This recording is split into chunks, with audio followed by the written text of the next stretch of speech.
Good morning, my brothers and sisters. Welcome to episode number 4 in the book of Philippians.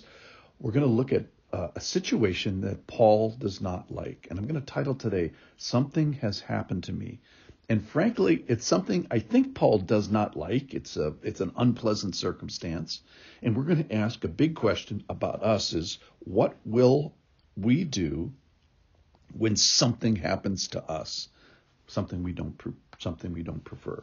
For Paul, that was an imprisonment. Listen in here. This is from Philippians chapter 1, verse 12. I want you to know, brothers, that what has happened to me, that's the theme for today. I want you to know, brothers, that what has happened to me has really served to advance the gospel. Turned out to be a good thing. So that it's become known throughout the whole imperial guard and to all the rest that my imprisonment is for Christ. So there's this good thing that happens when something bad happens to Paul. And most of the brothers, so now we're going to talk about Christians, and most of the brothers, having become confident in the Lord by my imprisonment, are much more bold to speak the word without fear. So he talks about the positive things that's happened to brothers because of watching Paul in his imprisonment. Verse 15. Some indeed preach Christ from envy and rivalry, but others from goodwill. The latter do it out of love, knowing that I am put here for the defense of the gospel. The former proclaim Christ out of rivalry, not sincerely, but thinking to afflict me in my imprisonment. What then? ? Only that in every way, whether in pretense or in truth, Christ is proclaimed, and in that I rejoice. So for Paul here, he's describing a bad situation, something that's, painful and something he probably wouldn't have preferred. So he says that something has happened to me, and then in my parentheses in my mind, that I preferred, that I wish it would not have happened, has resulted in something that would not have happened without it. So let's think about circumstances that we may have experienced. Maybe a death of a loved one, maybe the death of a child, maybe the fixing of enduring a difficult marriage, maybe a layoff from work, maybe getting a chronic disease, maybe a catastrophic injury, maybe paralysis, maybe a situation in a pandemic, maybe a job retirement, or in John Piper's case, he got a cancer. And he wrote a great article, Don't Waste Your Cancer. You can Google it if you want to find out about it.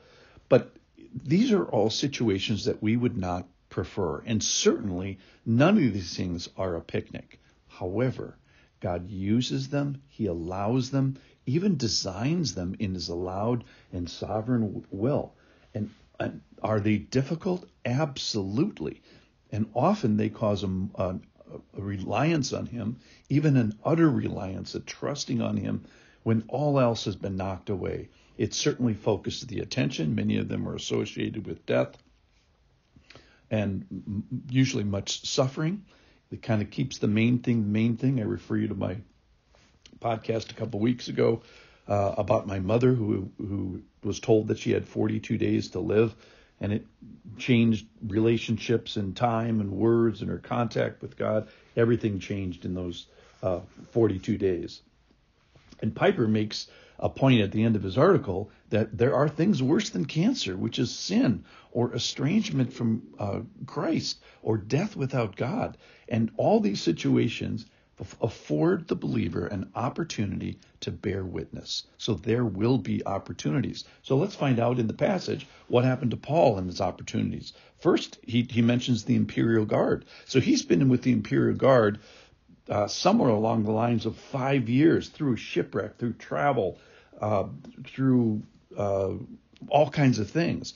And these guards have been watching Paul steadily, daily, hourly, maybe by the minute, as he's been under guard.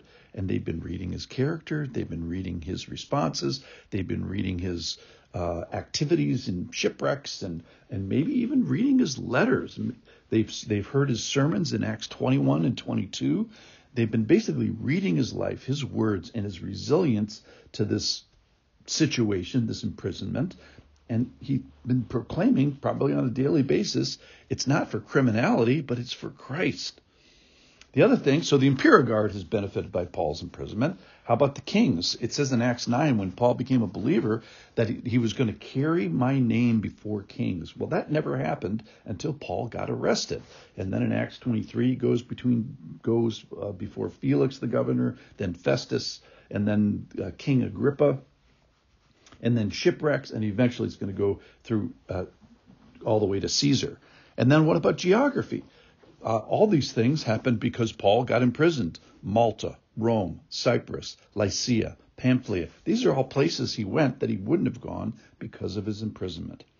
So those are non-believers, and that's geography. Well, what about Christians? What happened to the Christians who watched Paul endure something that has happened to me, something that was unpleasant, something that he preferred not to? And what was the result in Christians? Well, it says they became more confident. They spoke more boldly. They spoke the word without fear. Without fear of what? Well, he showed them that imprisonment wasn't the end of the world. So maybe too of cancer or death or loss or pandemics or whatever our situation is. So in conclusion, something has happened or something will happen to you. You probably won't like it unless you put the Lord into the equation. And it's going to offer you a platform that you never had before. It's going to give you access to new people and maybe even new locations. It's going to give you an influence, a platform of influence to non-believers as well as believers. You can bless brothers with confidence and boldness and goodwill in love and their ability to proclaim. So we're going to ask and conclude with the question today. I want us to get ready, because what will you do when something happens to you that you probably don't prefer? What will you do when this happens to you? Let's be like Paul and use what's happened to him as a new platform, as a new effort in boldness. Thank you for listening.